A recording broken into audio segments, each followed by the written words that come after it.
السلام علیکم ورحمۃ اللہ وبرکاتہ۔ شارٹ سپیچز کے پیارے بھائیوں، بزرگوں، پیاری بہنوں اور پیارے دوستوں، اللہ رب العزت نے ہم سب کی دنیا آخرت کی ساری خیروں کو، بھلائیوں کو، راحتوں کو، خوشیوں کو اپنے مبارک دین کے ساتھ جوڑا ہے۔ دنیا میں رہتے ہوئے ہم اللہ کے حکموں کو ماننے والے، نبی علیہ الصلوۃ والسلام کے طریقوں کے مطابق اپنی زندگی کو گزارنے والے بن جائیں۔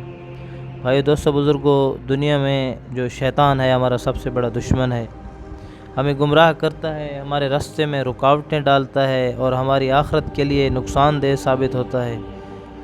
بھائی دوستو، اس نقصان سے بچنے کے لیے ہمارا اللہ کے ساتھ جتنا تعلق ہوگا، جتنا قرب ہوگا، تو ہماری آخرت کے لیے بھی فائدہ مند ہے۔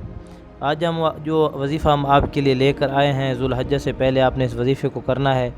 فرمایا اگر اس کو فقیر بھی کرے گا تو مالدار ہو جائے گا۔ طریقہ یہ ہے کہ آپ نے ہر نماز کے بعد 33 مرتبہ آدم علیہ السلام کی یہ دعا ہے، ربنا ظلمنا انفسنا وان لم تغفر لنا وترحمنا لنکونن من الخاسرین۔ فرمایا اس کے بہت سارے فائدے ہیں۔ اللہ رزق کی تنگی کو دور فرمائیں گے، رشتوں کی بندش کو ختم فرمائیں گے، اللہ رب العزت اس کی جو جسم کی قوت ہے اس کو بحال فرمائیں گے، اللہ رب العزت سے روحانی قوت سے مالا مال فرمائیں گے، دشمنوں کے دلوں پر اس کا رعب ڈالیں گے اور اللہ رب العزت اس سے عزت سے نوازیں گے۔ زمانے میں اس کی اتنی عزت ہوگی جس کا کوئی گمان نہیں کر سکتا، اور اللہ رب العزت اس کے لیے رزق کے ایسے دروازے کھولیں گے کہ یہ سوچ بھی نہیں سکتا۔ تو انشاءاللہ اس طرح کی ایک نئی ویڈیو کے ساتھ دوبارہ آپ کی خدمت میں حاضر ہوں گے۔